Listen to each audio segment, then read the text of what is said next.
Save Bangladeshi Hindus YouTube চ্যানেলের পক্ষ থেকে সবাইকে স্বাগতম। তো আমার আজকে কথা বলার বিষয় হলো যে হিন্দু কাদের বলে। হিন্দু শব্দটা কিন্তু একটা অঞ্চলগত শব্দ, এটা কিন্তু কোনো ধর্মকে বলে না। তো হিন্দু ধর্মের মধ্যে সনাতনীরা আছে, যাদেরকে সাধারণতভাবে হিন্দু বলে। এছাড়া আছে বুদ্ধিস্টরাও আছে, জৈনরাও আছে, শিখরা আছে, সবাই আছে। তো হিন্দু একটা বড় একটা টার্ম, মানে কথাটার অর্থ অনেকগুলো জাতিগোষ্ঠী মিলে হিন্দু। তো হিন্দু জাতিগোষ্ঠীর মধ্যে একটা জাতিগোষ্ঠী হচ্ছে বৌদ্ধরা বাংলাদেশে। তো বাংলাদেশে বৌদ্ধরা বসবাস করে পার্বত্য চট্টগ্রাম অঞ্চলে। তো দুঃখের বিষয় হচ্ছে যে পার্বত্য চট্টগ্রাম অঞ্চলে তারা এই হাজার হাজার বছর ধরে বসবাস করলেও তারা কিন্তু খুবই অত্যাচারিত। এখনো তাদের উপর প্রচুর অত্যাচার হয়। এমনকি কিছুদিন আগে তো 4 জন বৌদ্ধকে মেরে ফেলা হয়েছে, প্রায় 2-3 মাস আগের ঘটনা বলছি।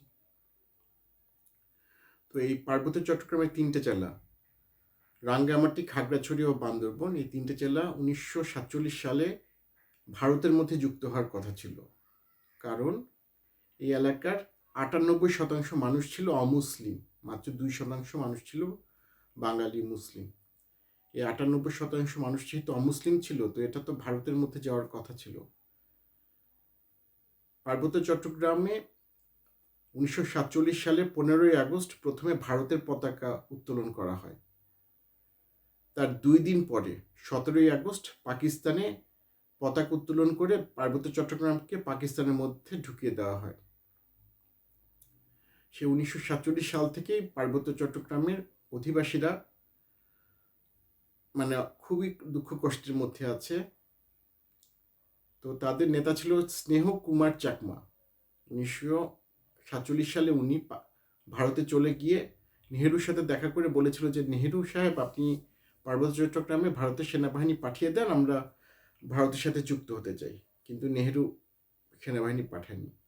এজন্যই পার্বত্য চট্টগ্রাম বাংলাদেশের ভিতরে আছে।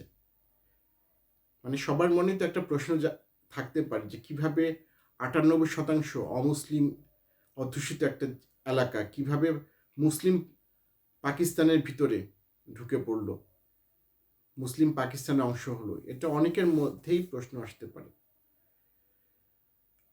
তো সেখান থেকে 1947 সাল থেকেই এই সমস্যাগুলো শুরু। আর পার্বত্য চট্টগ্রামবাসীদের মধ্যে সবচেয়ে সমস্যার কারণ হলো কাপ্তাই ড্যাম। এই কাপ্তাই ড্যামের কারণে প্রায় 1 লক্ষ পার্বত্য চট্টগ্রামের স্থানীয় অধিবাসী বাস্তুচ্যুত হয়েছে। তাদের জমি জমা বাড়িঘর সমস্ত কিছুই আপনার এই কাপ্তাই লেকের নিচে ডুবে গিয়েছিল। আর কাপ্তাই লেক যে এলাকাটা, সেই এলাকাটা ছিল একটা উর্বর চাষাবাদের ভূমি। সেখানে এই কাপ্তাই লেকের নিচে কিন্তু এখনো চাকমা রাজাদের রাজবাড়ি আছে। সেটা কিন্তু এই লেকের নিচে ডুবে গেছে ওই রাজবাড়িটা। এবং এখানে যত ধানের জমি ছিল তার 40% ডুবে যায় এই লেকের পানির নিচে।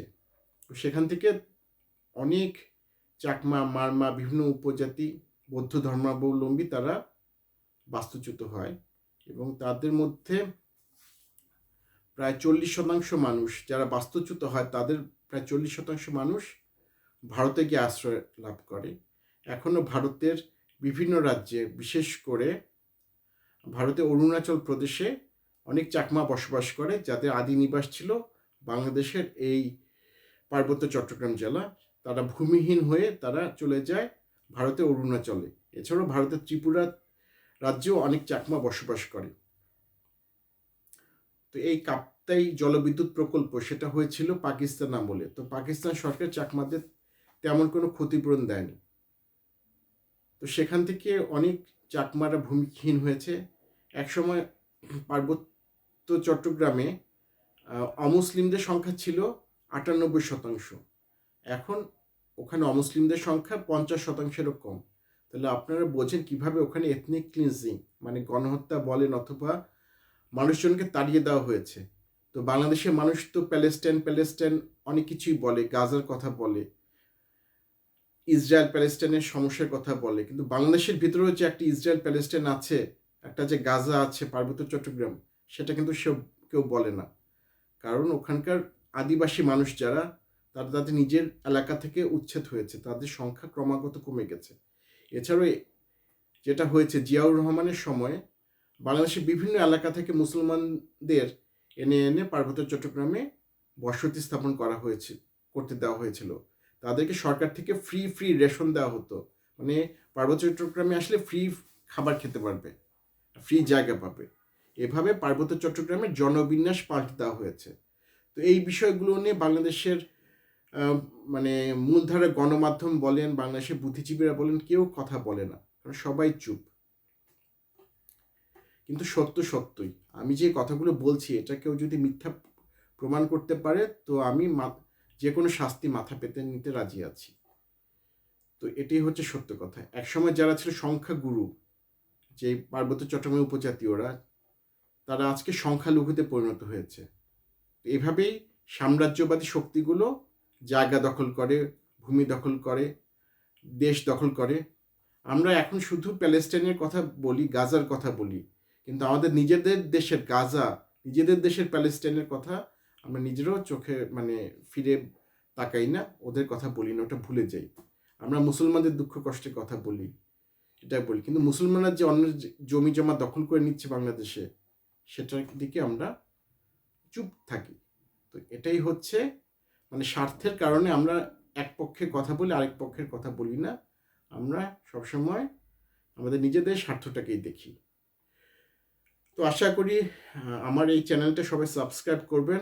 আমার এই চ্যানেলটা নতুন, আর যেহেতু সেভ বাংলাদেশ হিন্দুস এই চ্যানেলটা শুধু হিন্দু বলতে সনাতনীদের কথা বোঝায় নাই, এখানে বৌদ্ধদের নিয়েও আমরা কথা বলবো, বৌদ্ধদের অধিকার নিয়েও কথা বলবো, এমনকি খ্রিস্টান যারা হিন্দুদের থেকে ধর্মান্তরিত হয়ে খ্রিস্টান হয়েছে, তাদের অধিকার নিয়েও আমরা কথা বলবো। তো বাংলাদেশ আমাদের সবারই, হিন্দু, মুসলমান, বৌদ্ধ, খ্রিস্টান সবারই, এবং আমরা সবার অধিকার নিয়ে কথা বলবো। আমরা কথা বলবো মানবাধিকার নিয়ে। ধন্যবাদ সবাইকে আমার এই ভিডিওটি দেখার জন্য।